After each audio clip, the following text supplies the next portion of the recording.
მიუხედავად იმისა, რომ შეიძლება დავახასიათოს როგორც პოზიტიური მოვლენა, რა შედეგამდე შეიძლება მიგვიყვანოს იმან, რომ ჩვენ ეს პროცესი ბოლოდან დავიწყეთ და არ გავიარეთ ის ეტაპები, რომელი ეტაპებიც გასავლელი იყო იმისთვის, რომ საბოლოო ჯამში აქამდე მივსულიყავით.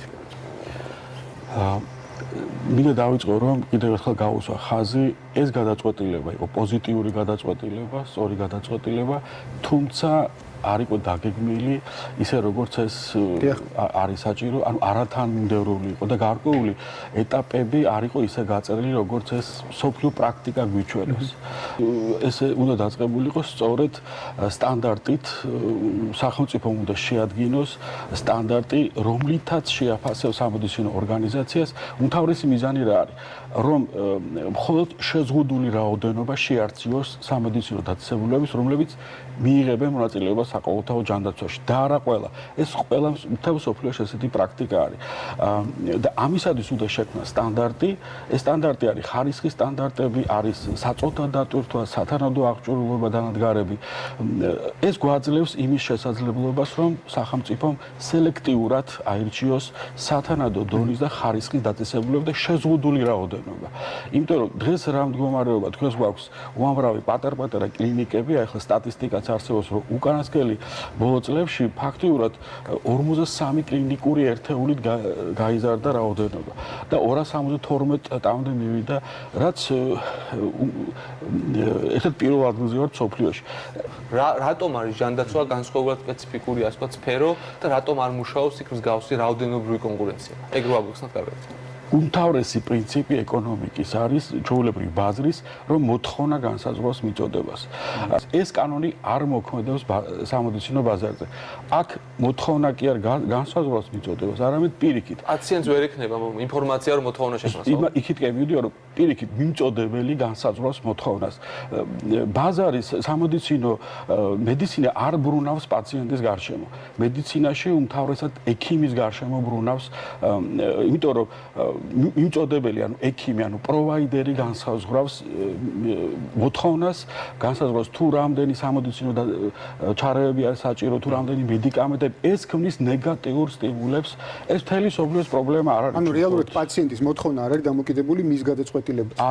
ის საჭიროებას უმთავრესად დამოკიდებული არის პროვაიდერზე და ჩვენთან არის რაღაც ესეთი მიდგომა, ინერციით გადმოვიდეს მიდგომა სხვადასხვა სამთავრობაშიც, რომ ბაზარი განსაზღვროს ყველაფერს, ბაზარი დაარეგულირებს ყველაფერს. ამ დროს ნეგატიური სტიმულები უფრო წინა პლანზე არის სამედიცინო ბაზარზე. ეს მოითხოვს სახელმწიფოს მარეგულირებელ როლს, სახელმწიფოს ჩარევებს, იმიტომ რომ უნდა დაარეგულიროს, მან გარკვეულწილად შეამციროს ეს ნეგატიური სტიმულები. და ნეგატიური სტიმულის შემცირების ერთ-ერთი მექანიზმი ხარჯების შეკავების დროს გახავს სწორედ სათანადო სტანდარტის დაწესება, რომ მან შემოიყვანოს არა ყველა სამედიცინო დაწესებულება სახელმწიფო პროგრამის განხორციელებაში, არამედ სელექტიურად შეარჩიოს სამედიცინო დაწესებულების გარკვეული რაოდენობა. ახლა ჩვეულებრივ ბაზარზე თვითონ ბიზნესი არ არის დამოკიდებული უმთავრესად სახელმწიფო ბიუჯეტზე. იქ თვითონ აქ ეს გარანტირებული თანხა ეს 43 კლინიკა, რაც მე ვთქვი, იმიტომ შეიქმნა უმთავრესად, რომ სახელმწიფო ბიუჯეტის დაფინანსება ქონებოდა. ამიტომაც ქმნის სახელმწიფო გარკვეულ რეგულაციებს და რომ შეზღუდოს. მათ უფლება აქვს შემოვიდეს ბაზარზე ჩვეულებრივად, მაგრამ მათ შესაძლოა სხვა დაფინანსების წყაროებით იმუშაონ და რომ ასე ვთქვათ ბოდიში რომ ამ სიტყვას ვიყენებ, მაგრამ სხვანაირად ვერ აღვწევ. ეს პარაზიტული მდგომარეობა უნდა შეიქმნას ბაზარზე, რომელიც ვერ შექმნის ხარისხს, რომელიც აუცილებლად მიყვას კრიზისამდე, ხო? ეს ბიდის ხარისხთან, სტანდარტი, სათანადო ხარისხი და სათანადო საწოთა დატვირთვა. ჩვენთან სტატისტიკა არსებობს, რომ საქართველოში 59%-ით არის დატვირთული საწოთა. ეს რატო არის გამოწვეული?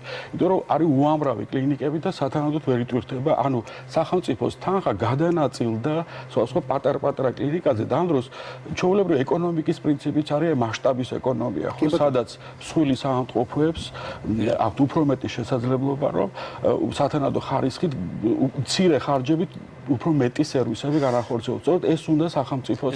თქვენ ბაზარზე საუბრობთ და რომ ჯანდაცვის სექტორი არ არის კლასიკურად საბაზრო პროდუქტი, ესე ვთქვათ და სერვისი. ну საქართველოს რამდენადაც მე ვიცი ერთ-ერთი გამორჩეული ქვეყანა იმ ხრივ რომ ჯანდაცვის სექტორი მთლიანად მოგებაზე ორიენტირებული კლინიკებისგან შედგება და სამედიცინო დაწესებულებების სხვადასხვანაირი ხო? თქვენ ნაშრომს ვკითხულობდით და თქვენ საუბრობთ ამ არამომგებიანი ტიპის საწარმო ტიპის სამედიცინო დაწესებულებებზე. აი ამაზე რომ გითხრათ რამდენიმე სიტყვით ასე რომ საერთოდ ქართული სინამდვილე მედიცინაში ზოგიერთი ბევრი ხაზი ფაქტიურად არ მიყვება ევროპის ხაზს ან სოფლიო გამოცდილებას. ზოგჯერ ფიქრობთ რომ სადღაც მარსიანელური რაღაც ისეთი გამონაკლისები გვაქვს. აი თუნდაც რო ავიღოთ ერთ-ერთი მთავარი ფაქტორი მესაკუთრეობის ფორმები სამედიცინო ორგანიზაციების ეს აბსოლუტურად არ შეესაბამება არანაირ ევროპულ გამოცდილებას. ჩვენ გვაქვს 98-97% ყველა კერძო მომგებიანი საავადმყოფოები. ამ დროს ევროპის ქვეყნებში ეს არის 80% სამედიცინო ორგანიზაციების არამომგებიანი სახელმწიფო ან მუნიციპალური საავადმყოფოები.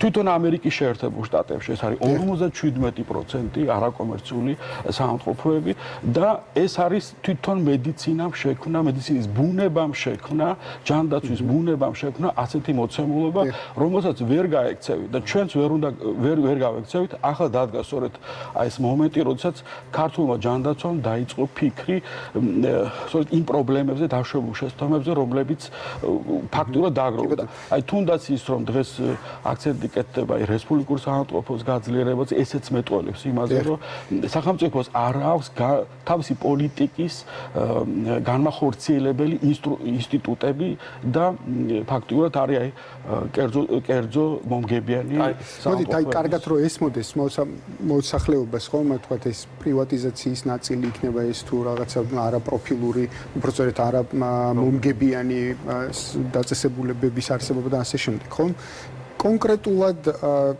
პაციენტისთვის რა სიკეთეზე ვსაუბრობთ ამ შემთხვევაში? ანუ რა სიკეთეს არიან დღეს მოკლებულნი იმ არსებულ რეალობაში და რა სიკეთეზე ვსაუბრობთ, როდესაც ვსაუბრობთ, თქვათ, არამომგებიან საწარმოებზე, როდესაც ვსაუბრობთ ამ სელექციურ კონტრაქტებზე, როდესაც ვსაუბრობთ აი ამ, თქვათ, დაფინანსების მექანიზმზე და გამსხვილებული საავადმყოფოებთან დადებულ კონტრაქტებზე და ასე შემდეგ და ხარისხის სტანდარტზე. გრძელი საუბრო არის, მაგრამ შევეცდები მოკლედ განსაზღვრო. აქ სხვადასხვა ასპექტებია. პირველი ასპექტი ეს არის არაკომერციულ საავადმყოფოებთან მიმართებით პაციენტის დამოკიდებულება. ამაზე უამრავი კვლევები არსებობს. ერთ-ერთი კვლევა, რომელიც საუბრობს დადებით მომენტზე პაციენტის მხრიდან, გახავთ ის, რომ სამედიცინო ბაზარზე თქვით, რომ არის უფრო ინფორმაციის ასიმეტრია, სადაც პაციენტს ფაქტიურად დაბალი ინფორმაცია აქვს შესაძლებელი სამედიცინო ჩარევების შესახებ. ამ დროს პაციენტმა ასევე იცის, რომ როდესაც ხედავს, რომ ეს არის მომგებიანი კლინიკური დაწესებულება, მას აქვს ესეთი სიგნალი, რომ უფრო მეტად ასე რომ ვთქვა, ჭალებში გაღლეტავენ სამედიცინო ორგანიზაციები. იმიტომ რომ მას ფაქტიურად არანაირი ინფორმაცია არ აქვს, ბერკეტი არ აქვს, თვითონ განსაზღვროს სერვისები. ეს ყველაფერი უნდა განსაზღვროს პროვაიდერმა, ანუ თვითონ ექიმმა. მაგრამ როდესაც ხედავს მეორე მხარეს, რომ ეს არის არამომგებიანი დაწესებულება, მაშინ უფრო აქვს ნდობის სიგნალი და მისთვის უფრო მისაღები არის, რომ უფრო მეტად მიიღოს არამომგებიან საავადმყოფოში და ერთ-ერთი მიზეზი სწორედ ის არის, რომ პაციენტები ირჩევენ არამომგებიან საავადმყოფოებს, აი საზღვარგარეთ, სწორედ ეს ნდობის სიგნალი გახავთ, რაც აკლია სამედიცინო ბაზარს აი პაციენტებისათვის და ისინი უფრო მეტად მიმართავენ აი არაკომერციულ საავადმყოფოებს. ახლა რაც შეეხება მეორე კითხვას, აი სელექტიური კონტრაქტირების დადებითი როლი პაციენტთან მიმართებით. ეს უმთავრესად გახავთ რამოდენიმე პლანი, რამოდენიმე კომპონენტი არის. ერთი კომპონენტი გახავთ ის, რომ სელექტიური კონტრაქტირების დროს სახელმწიფო თხოვლობს, აი დავუშვათ ტარიფების გათანაბრება რას გულისხმობს. სახელმწიფო უდებს ტარიფს პროვაიდერ საავადმყოფოს გარკვეულ თანხაზე და ეუბნება, რომ თუ დავუშვათ ჩემ მიერ განსაზღვრული ტარიფს აღემატება თქვენ მიერ განსაზღვრული ტარიფი, ეს სხვაობა თქვენ არ უნდა გადაახტევინოთ პაციენტს. ეს არის იყოს გადახდები. ეს არის მეც ვთქვი, თავიდან ერთ-ერთი მიზანი, რომ ჯიბიდან გადახდები, ანუ პირდაპირ გადახდები შემცირდეს პაციენტის თანამონაწილეობა თანამონაწილე შემცირდეს. ევროპის ქვეყნებში ამ პრაქტიკას იყენებენ. ეს არის სწორედ განფასება, ეს არის სწორედ ტარიფიკაცია. ახლა ჩაგეკითხებით და ძალიან მნიშვნელოვანი, ანუ როდესაც სახელმწიფო თავის თავზე იღებს ხოლმე ხარჯებს, ამ შემთხვევაში საყოველთაო ჯანდაცვის სახით, რაც თქვენ ნათარჩენიშნეთ, რომ ეს ამცირებს ჯიბის დანახარჯებს. მთელი შეტევა, ასე ვთქვათ, ამ შემთხვევაში იდეოლოგიური შეტევა, მთელი საზოგადოებრივი სპექტრიდან არის ის, რომ ეს სისტემა ამიტომ არის ხარჯეფექტური. სინამდვილეში მე როგორც ხვდები, ჯანდაცვის ხარჯეფექტურობა ითვლება სხვანაირად. ანუ რამდენია თლიანად ეკონომიკაში ჯანდაცვაში დახარჯული ხარჯები, ხო, როგორც სახელმწიფო შემთხვევაში, ასევე კერძო შემთხვევაში. და საყოველთაო ჯანდაცვა ამ კუთხით გამოდის უფრო ხარჯეფექტური. მიუხედავად იმისა, შეიძლება საყოველთაო ჯანდაცვის დეპარტამენტის ხარჯი, ბიუჯეტი იზრდებოდეს წლის განმავლობაში, ყოველთვის გაითვალა ამდენი მილიონი, მაგრამ დაჭირდა უფრო მეტის, ასე ვთქვათ, დამატება. მაგრამ ეს ხო საერთო ჯამში მაინც ამცირებს ამ კერძო დანახარჯებს. და ამ კუთხით რატო ვერ ხდება ხო, სულ დანახარჯებს. თუ საყოველთაო ჯანდაცვა ძალიან კარგი კითხვა. დაცვა რატო ვერ ხდება, თუნდაც იდეოლოგიური ამის. ეს არის ძალიან კარგი კითხვა და სწორედ აქეთ დამეწყო ამაზე საუბარი, რომ ყოველწლიურად იზრდება სახელმწიფო დანახარჯები ჯანდაცვაში 1.40 მილიონი გახდა უკვე სახელმწიფო დანახარჯი. ფაქტიურად ჩვენ მქონდა 450 მილიონი ეგ.